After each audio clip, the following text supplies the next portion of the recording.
আল্লাহ নবীর ইজ্জতের উপর যখন আঘাত আসে, যখন আমার নবীর ইজ্জত নিয়ে ছিনিমিনি খেলা হয়, যখন আমার নবীর পূত পবিত্র চরিত্রের উপর কালিমা লেপন করার চেষ্টা করা হয়, যখন আমার নবীর ইজ্জতের চাদর নিয়ে টানাহেচড়া করা হয়, আশিকে রাসূল হিসেবে অনেকেই নিজেকে পরিচয় দিতে পারে, কিন্তু যখন আল্লাহর নবীর ইজ্জতের হেফাজতের জন্য শাহাদাতের রক্তের নজরানার প্রয়োজন হয়, তখন সেই নবীর ইজ্জতের জন্য রক্তের নজরানা কারা দিতে প্রস্তুত শাপলা চত্বরে বাংলাদেশের উলামায়ে কওমিয়া প্রমাণ করে দিয়েছে।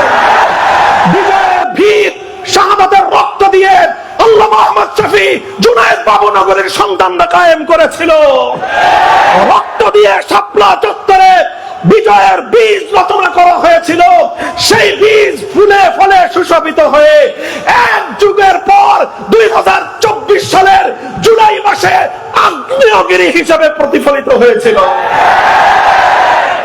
আজ বাংলাদেশের সরকার, জুলাই বিপ্লবের মাধ্যমে প্রতিষ্ঠিত সরকার, আপনাদেরকে বলতে চাই, শাপলা চত্বরের কথা স্মরণ করবেন, কৃতজ্ঞতা চিত্তে মনে রাখবেন।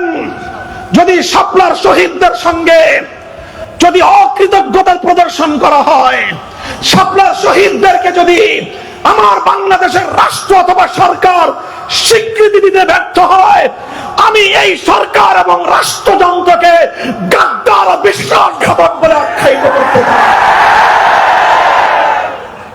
আমরা জাতীয় সংসদে বলেছি এই কথা। আমার পক্ষ থেকে অ্যাসাইনমেন্ট নিয়ে আমার সংসদ সদস্য বলিষ্ঠ কণ্ঠে এই বিগত বাজেট অধিবেশনে জাতীয় সংসদে প্রস্তাব উত্থাপন করেছিল যে জুলাই শহীদদেরকে যেভাবে রাষ্ট্র সম্মাননা দিয়েছে, প্রতিটি শহীদ পরিবারের জন্য রাষ্ট্রীয়ভাবে বরাদ্দ দেওয়া হয়েছে। আমাদের কাছে বরাদ্দটা খুব বড় কোনো প্রশ্ন নয়, আমাদের কাছে স্বীকৃতি এবং মর্যাদাটাই বড় প্রশ্ন। হে বাংলাদেশ, নতুন বাংলাদেশ, 36শে জুলাই বাংলার পূর্বাকাশে যে নতুন স্বাধীনতার সূর্যের উদয় হয়েছে, মনে রেখো এই স্বাধীনতার সূর্য শুধুমাত্র 24শে জুলাই বিপ্লবের মাধ্যমে হয় নাই। এই স্বাধীনতার সূর্য রক্তিম হওয়ার জন্য, এই স্বাধীনতার সূর্য লাল হওয়ার জন্য সর্বপ্রথম যেই রক্তের ফোঁটা আল্লাহর জমিনে পতিত হয়েছে, সেটা ছিল আশিকে রাসূল হেফাজতে ইসলামের রক্ত।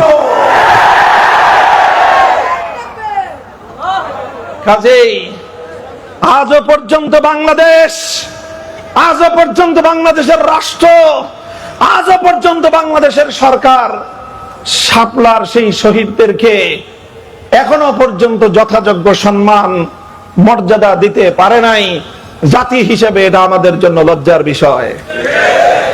এবার আমরা সংসদে বলেছি, এভাবে মাঠে বলছি, আমরা আর কিছুদিন দেখব, এরপরে আমার ভাইয়ের রক্তের মূল্য আদায় করার জন্য, আমাদের ভাইদের রক্তের সম্মান আর মর্যাদা আদায় করার জন্য এর চেয়ে বড় যদি কিছু করতে হয়, সেটা করতে এক চুল পরিমাণ কুণ্ঠিত হব না আমরা ইনশাআল্লাহ।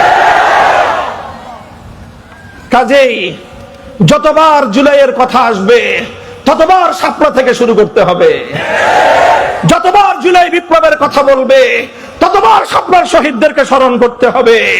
যতবার বাংলাদেশের স্বাধীনতার কথা বলবে, ততবার হেফাজতে ইসলামের নাম উচ্চারণ করতে হবে। যতবার ফ্যাসিবাদের বিরুদ্ধে কথা বলবে, ততবার শহীদে ইসলাম আল্লামা জুনায়েদ বাবুনগরের নাম উচ্চারণ করতে হবে, আল্লামা আহমদ শফীর নাম বলতে হবে।